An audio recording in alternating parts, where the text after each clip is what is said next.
Ezra's prayer about intermarriage. After these things had been done, the leaders came to me and said, "The people of Israel, including the priests and the Levites, have not kept themselves separate from the neighboring peoples with their detestable practices, like those of the Kenites, Hittites, Perizzites, Jebusites, Ammonites, Moabites, Egyptians, and Amorites. They have taken some of their daughters as wives for themselves, and in their sons, and have mingled the holy race with the peoples around them. And the leaders and officials have led the way in this unfaithfulness. When I heard this, I tore my tunic and cloak, pulled hair from my head and beard, and sat down appalled. Then everyone who trembled at the words of the God of Israel gathered around me because of this unfaithfulness of the exiles.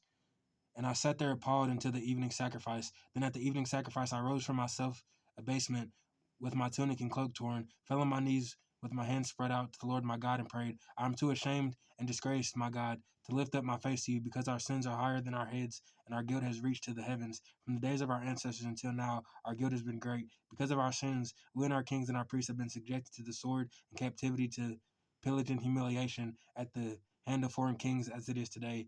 But now for a brief moment, the Lord our God has been gracious in leaving us a remnant and giving us a firm place in his sanctuary. And so our God gives light to our eyes and a little relief in our bondage.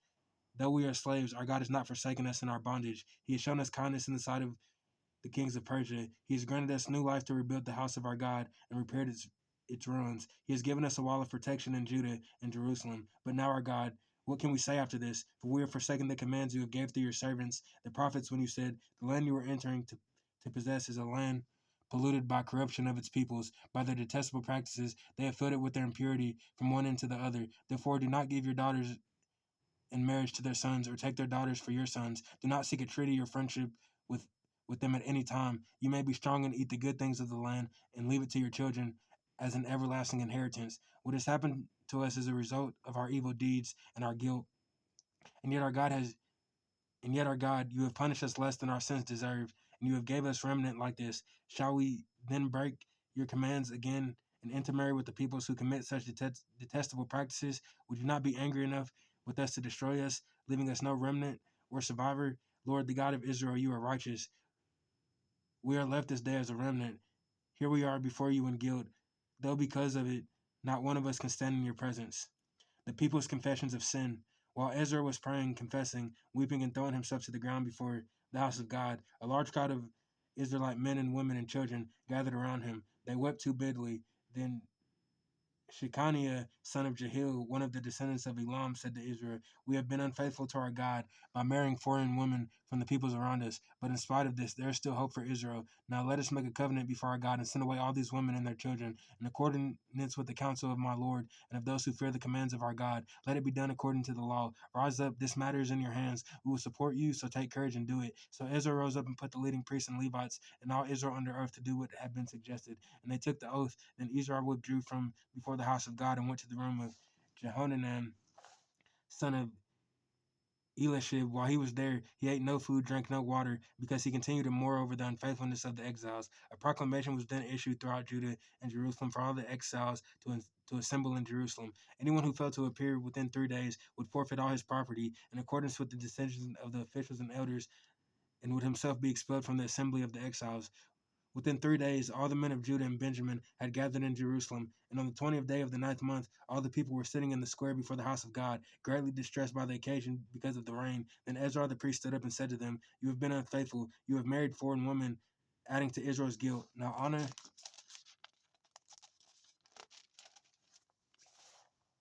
the Lord, the God of your ancestors, and do his will. Separate yourselves from the people around you and from your foreign wives. The whole assembly responded with a loud voice, you are right, we must do as you say, but there are many people here, and it is the rainy season, so we cannot stand outside. Besides, this matter cannot be taken care of in a day or two, because we have sinned greatly in this thing. Let our officials act for the whole assembly. Then everyone in our towns who has married a foreign woman come at a set time along with the elders and judges of each town, until the fierce anger of our God in this manner is turned away from us. Only Jonathan, son of Ashiel, and Jeziah, son of Tikvah, supported by Meshullam and Shabbatai the Levite, opposed this. So the exiles did as was proposed. Ezra the priest selected men who were family heads, one from each family division, and all of them designated by name. On the first day of the 10th month, they sat down to investigate the cases. By the first day of the first month, they finished dealing with all the men who had married foreign women, those guilty of intermarriage. Among those descendants of the priest, The following had married the foreign woman from the descendants of Josh,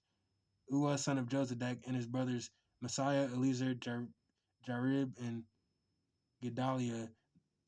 They all gave their hands in pledge to put away their wives, and for their guilt they each presented a ram from the flock as a guilt offering. From the descendants of Immer, Hanai, and Zebediah. From the descendants of Haram, Messiah, Elijah, and Shemaiah, Jael, and Uzziah. From the descendants of Pashur, Elani, Messiah, Ishmael, Nathaniel, Jozabad, and Elash. Among the Levites, Jazad, Shemi, Kaliah, that is Kalida, Pethiah, Judah, and Eliezer. From the musicians, Elishib from the gatekeepers, Shalom, Telem, and Uri.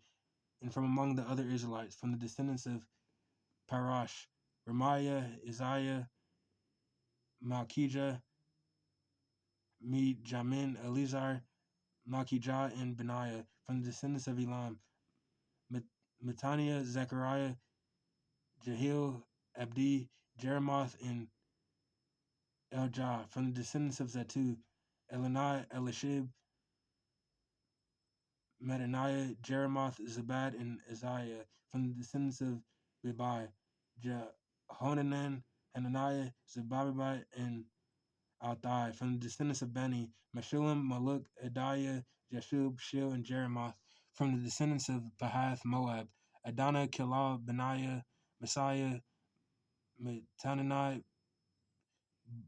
Bezalel, Ben Nui, and Manasseh. From the descendants of Haram, Eliezer, Ishijah, Malkijah, Shemaiah, Shimeon, Benjamin, Maluk, and Shemariah.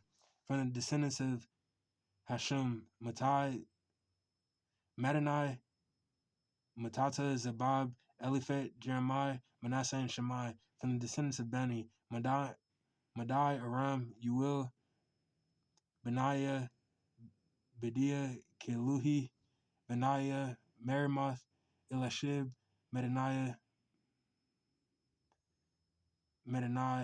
and Jasu. From the descendants of Ben Nui, Shemi, Shelemiah, Nathan, Adiah, Machin, Dembai, Shishai, Sharia, Azriel, Shelemiah, Shemariah, Shalom, Amariah, and Joseph. From the descendants of Nebo, Jael, Mattithai, Zabad, Zabina, Jedai, Joel, and Benaiah. All these had married foreign women. All these had married foreign women, and some of them had children by these wives.